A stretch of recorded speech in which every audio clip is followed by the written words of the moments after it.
It is that time of year again. Black Friday, Small Business Saturday, Cyber Monday, whichever you want to participate in, we've got you covered at Spanish con Salsa. Just go to our website to get once in a year discounts on our signature Spanish language programs, as well as some other programs from our partners. Just go to learnspanishconsalsa.com to take advantage of our Black Friday sale this year. Again, that's learnspanishconsalsa.com. Make sure you do not miss these discounts. It is that time of year again. Black Friday, Small Business Saturday, Cyber Monday, whichever you want to participate in, we've got you covered at Spanish con Salsa.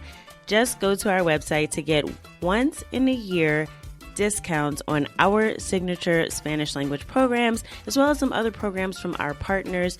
Just go to learnspanishconsalsa.com to take advantage of our Black Friday sale this year. Again, that's learnspanishconsalsa.com. Make sure you do not miss these discounts.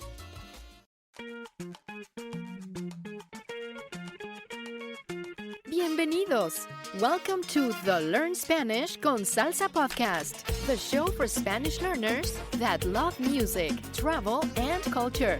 Close your grammar textbooks, shut down the language apps, and open your ears to how Spanish is spoken in the real world. Let us show you how to go from beginner to bilingual. Here is your host, certified language coach, Tamara Marie. Hola, bienvenidos al episodio 185. Welcome to episode 185 of the Learn Spanish con Salsa podcast. In this episode, I have a conversation with one of our language coaching clients. Now, you might be thinking, what is language coaching? And why am I not referring to a language teacher or a language tutor? Well, we actually talk about the difference between teaching a language and coaching in a language in another episode of the podcast. So I'm going to put the link in the show notes to that episode so you can get more of a deep dive on what are the differences between teaching a language and actually having a language coach. But really briefly, the approach is much more personalized and much more conversational. With a traditional teacher or a class, you're being talked at. You're being taught concepts like grammar, vocabulary. Maybe you're being presented information in more of a formal setting. But coaching is really facilitated through a personalized approach that forces you to pick a practical goal to improve your conversational fluency in Spanish. And you also get to practice on a regular basis, and you get direct feedback on your weaknesses or what areas you need to improve with the Spanish language, which oftentimes you do not find from a teacher or even a tutor.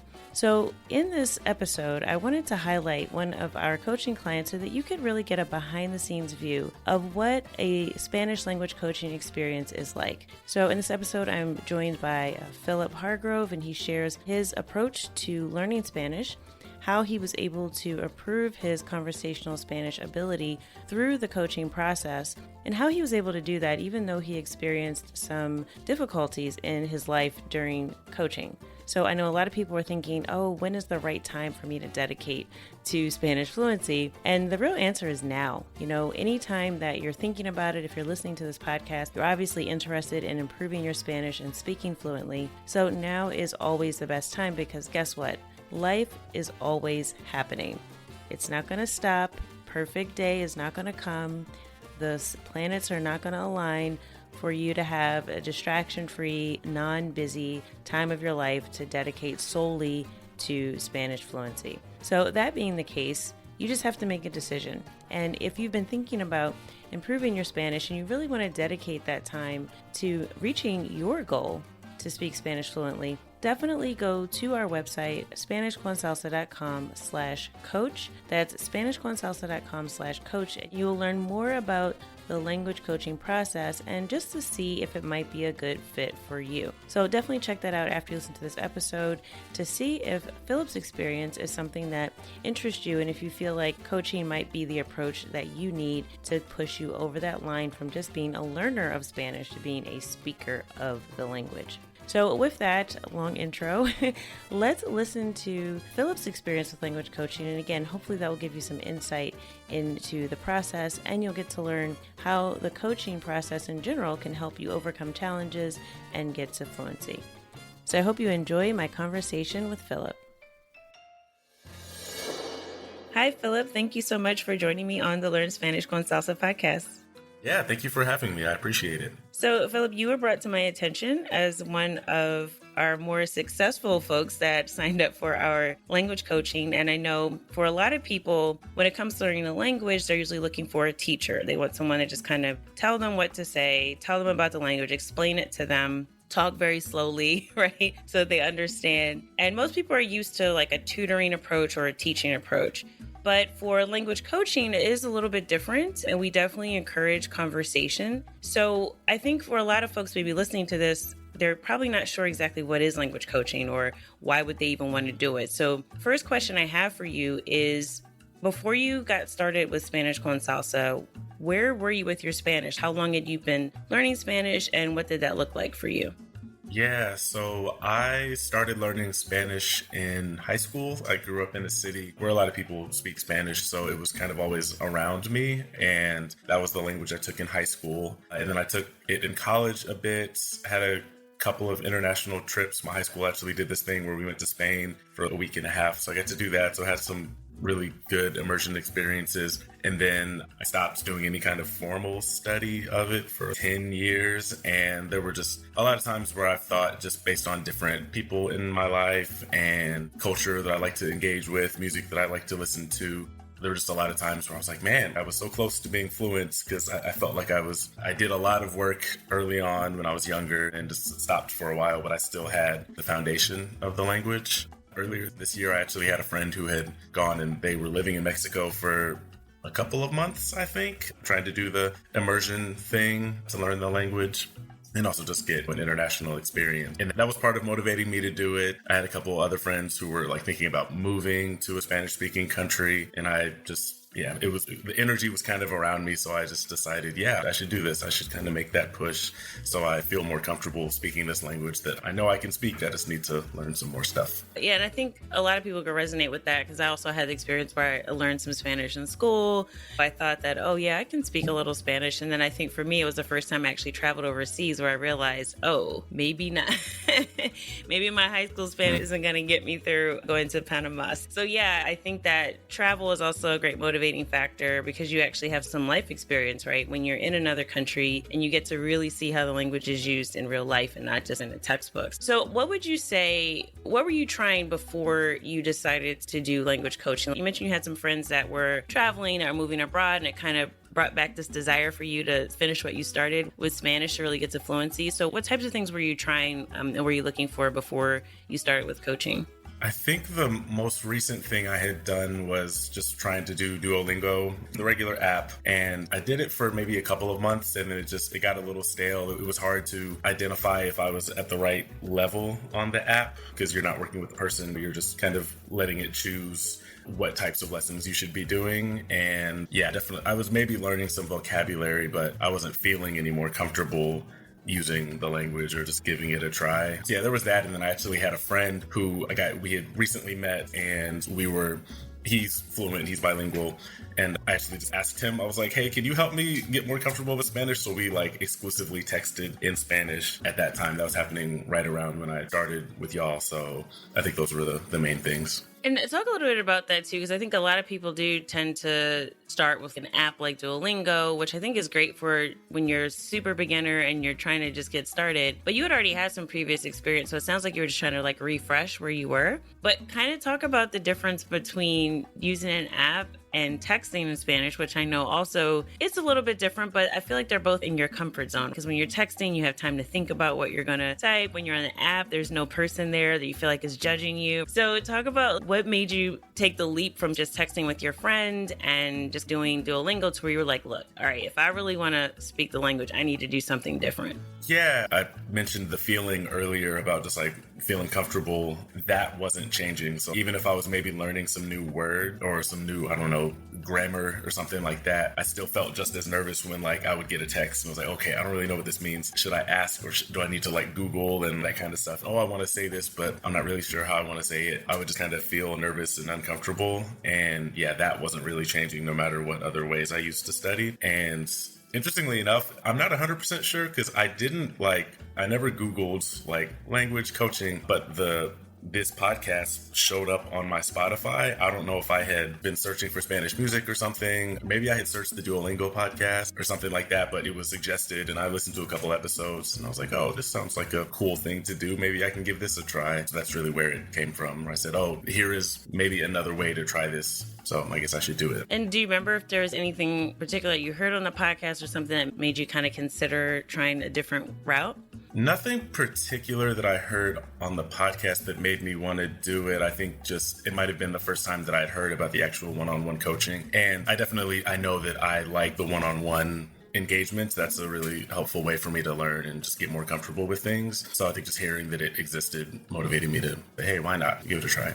Cool. And it's great that you have that awareness too, that you like one-on-one, because I think some people are intimidated by the idea of one-on-one coaching because they feel like, oh, I'm going to be on the spot, right? I'm going to have to talk the whole time. And I know it can also be like, it can be taxing, right? It can be tiring if you're like, oh, I'm going to be forced to speak Spanish for an entire hour, whatever it is. So I think a lot of people, even like they'll book sessions, even if it's just like with a tutor. And then when it comes time for it, they have this like anxiety of, oh, I don't want to jump on the call because I can't do this right now. So talk about like your experience in signing up and how you kind of got started. And what was your first impression when you started with the coaching process as far as just your comfort level with speaking and how everything felt when you first got started? I think at first there was like an intro with a person who was not my ultimate coach. Maybe was it Mariana, I think maybe, who was like the intro. And we just kind of talked about like my goals and like what I was trying to do. And I heard about the different types of programs that y'all do, the group stuff, the one-on-one stuff. And I actually had a different mindset where the idea of the group ones, I was like, oh my gosh, I'm gonna have to get in front of a bunch of people and do this. And I think just knowing myself, I knew that it would be more effort for me because it already takes me some effort to assert myself in a group. So I was like, yeah, if I'm in a bigger environment, I probably won't talk that much. I might listen a lot, but I already felt pretty confident in my listening comprehension. So I was pretty sure that the one-on-one would be good for me. And it actually felt really good to just have a dedicated time and space to just talk Spanish, speak Spanish for an hour. It wasn't stressful because I knew I wanted to do it. I knew I needed to kind of just put those hours in, and it was really nice to have that. So yeah, I guess we figured out the times, and it was nice to figure out the goals pretty early on, where we set out like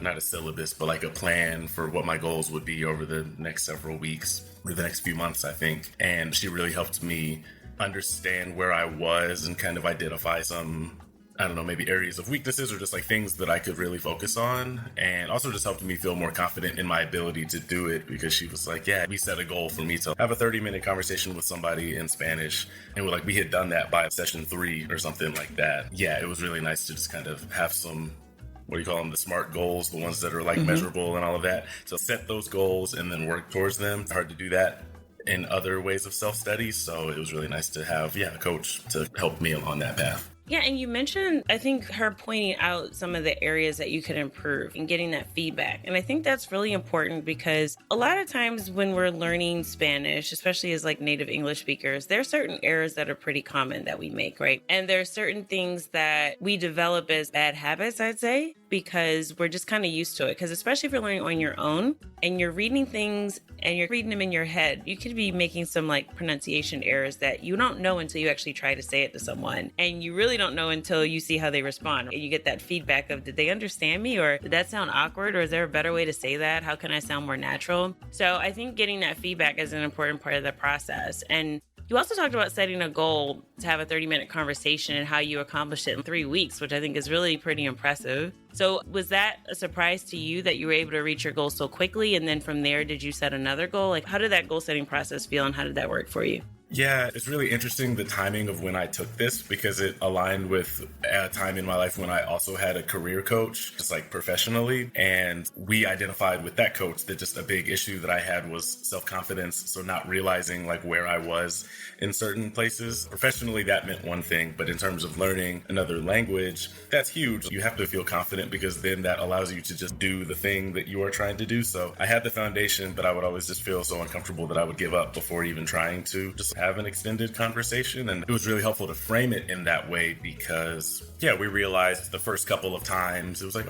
we got through 10 to 12 minutes of conversation before I kind of got tired of trying to think of new ways to say things. And I would just ask, okay, how do you say this? And the time that it took for me to get to that point just got longer and longer the more that we did it. So it was really helpful to just kind of develop some confidence by doing it and by recognizing that it was something as simple as, it can be tiring to work through communicating in a language that's not your native language. We kind of realized, you can already do the thing that you want to do. You just have to kind of do it. So then it just became, I don't think we set many other goals. We did talk about some particular grammar things that I just didn't really remember from school. But otherwise, we just continued having those conversations. So I would just, it was like, every week, I could just speak Spanish for an hour. And that just really helped me get more comfortable doing it. That's great. And in terms of grammar, so you mentioned going over some grammar things. So talk about that process in coaching, because generally I think when people think about grammar, one, it can be super intimidating. And two, it can also feel like it's going to be pretty boring. And it's overwhelming. It's, there's this chart and I've got to memorize 27 different ways to say I have a plate of food or whatever it is. Because in Spanish,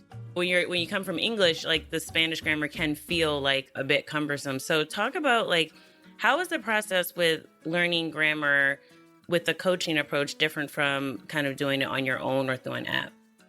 I think that learning the grammar is a little different in the coaching approach because it's really sort of individualized or personalized. So you had talked earlier about getting that advice, someone being able to hear the way that you speak and recognize errors or something like that. We just realized, I got really confused with reflexive verbs. We focused on that because I continued to make those mistakes. So there was a path. Because there was self-study as well. I forgot that there were some assignments that I would do in between just using the website. I had the stuff that I could study at my own time, at my own pace. It was, kind of just like school. But then in the actual coaching session, it would just be in the moment, okay, what do I want to learn? And we would go through it, and that makes it a lot more natural because it was this is how I speak as a person.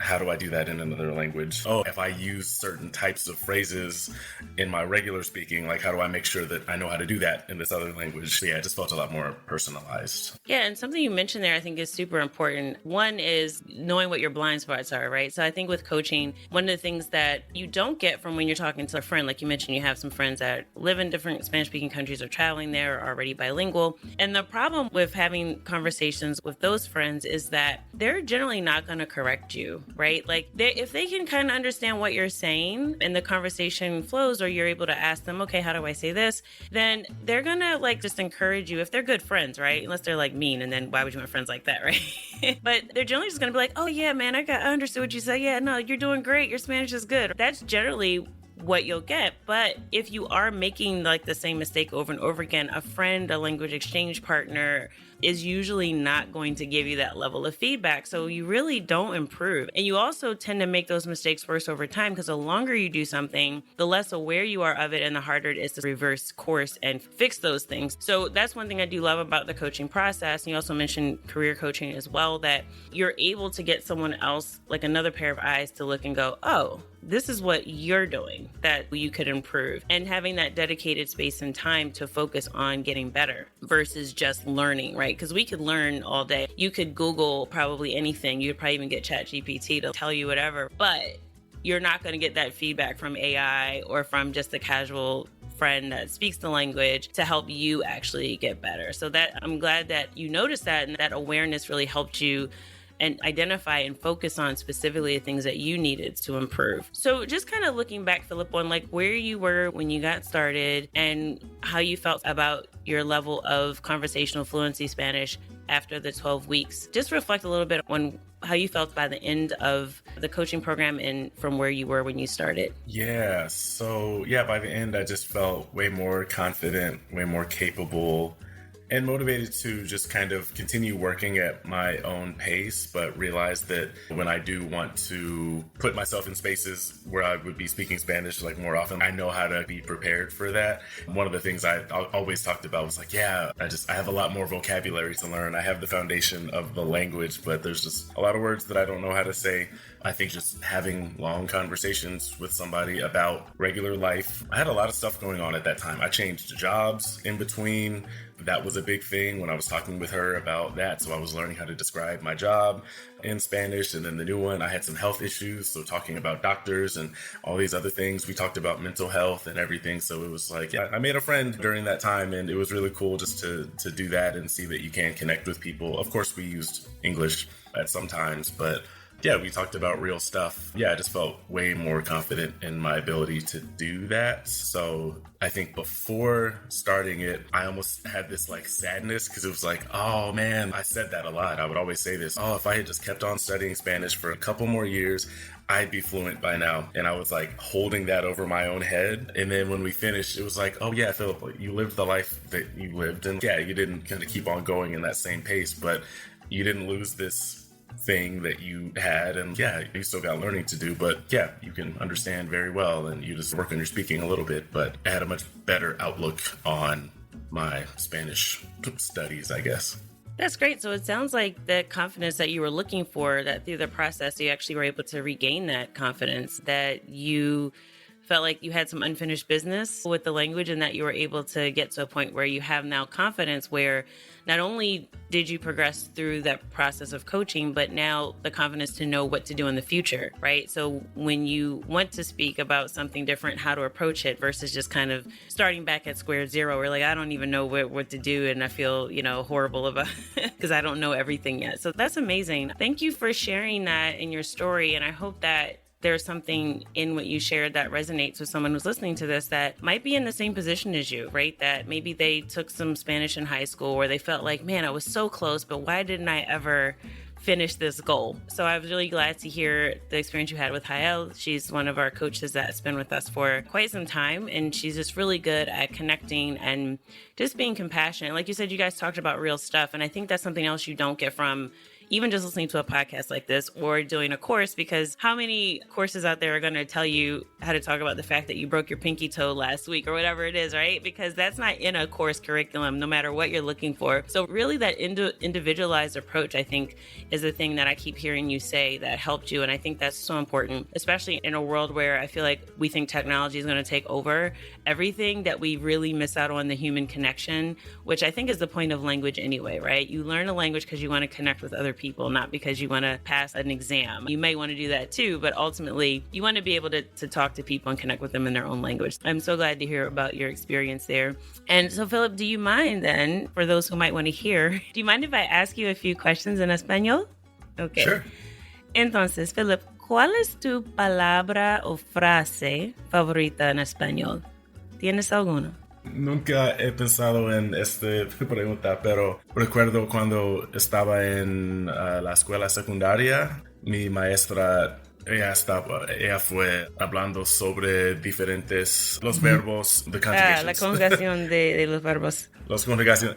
Sí, y ella siempre hablaba sobre trabajábamos, porque hay muchas as.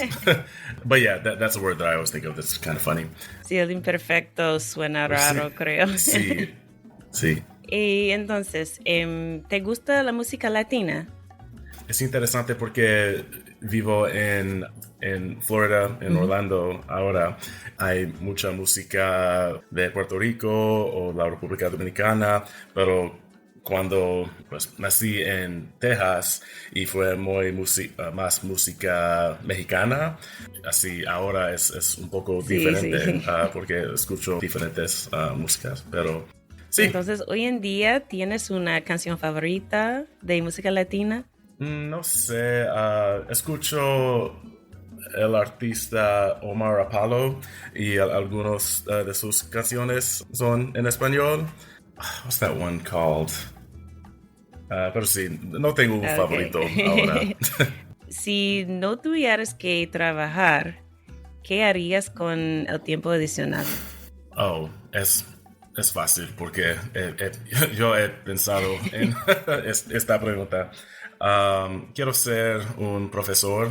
Es interesante porque no sé si quería enseñar sobre las matemáticas y las ciencias, porque eso es lo que hago para mi trabajo, o sobre otras cosas, pero sí me encanta trabajar con los jóvenes y también los adultos. Espero que en el futuro puedo ser un profesor.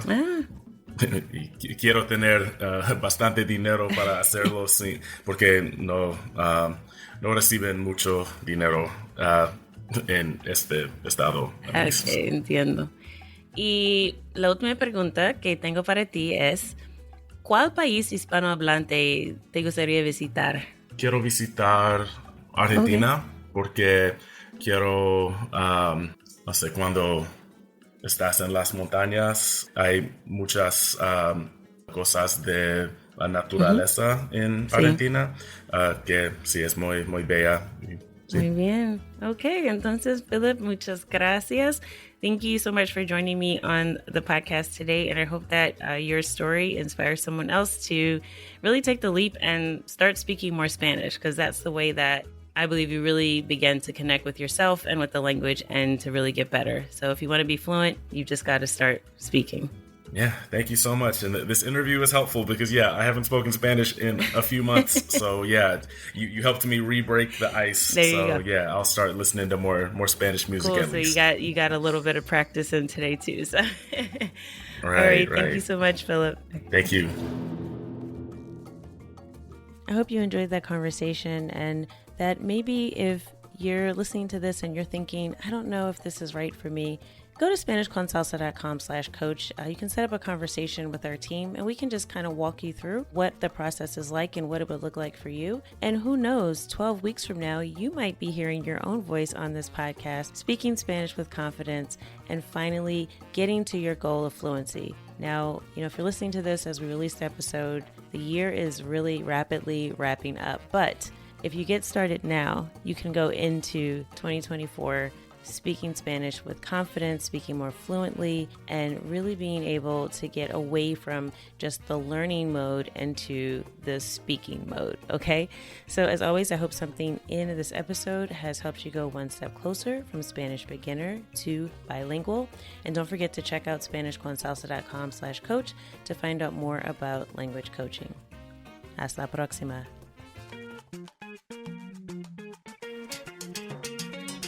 Thank you for listening to the Learn Spanish con Salsa podcast at learnspanishconsalsa.com.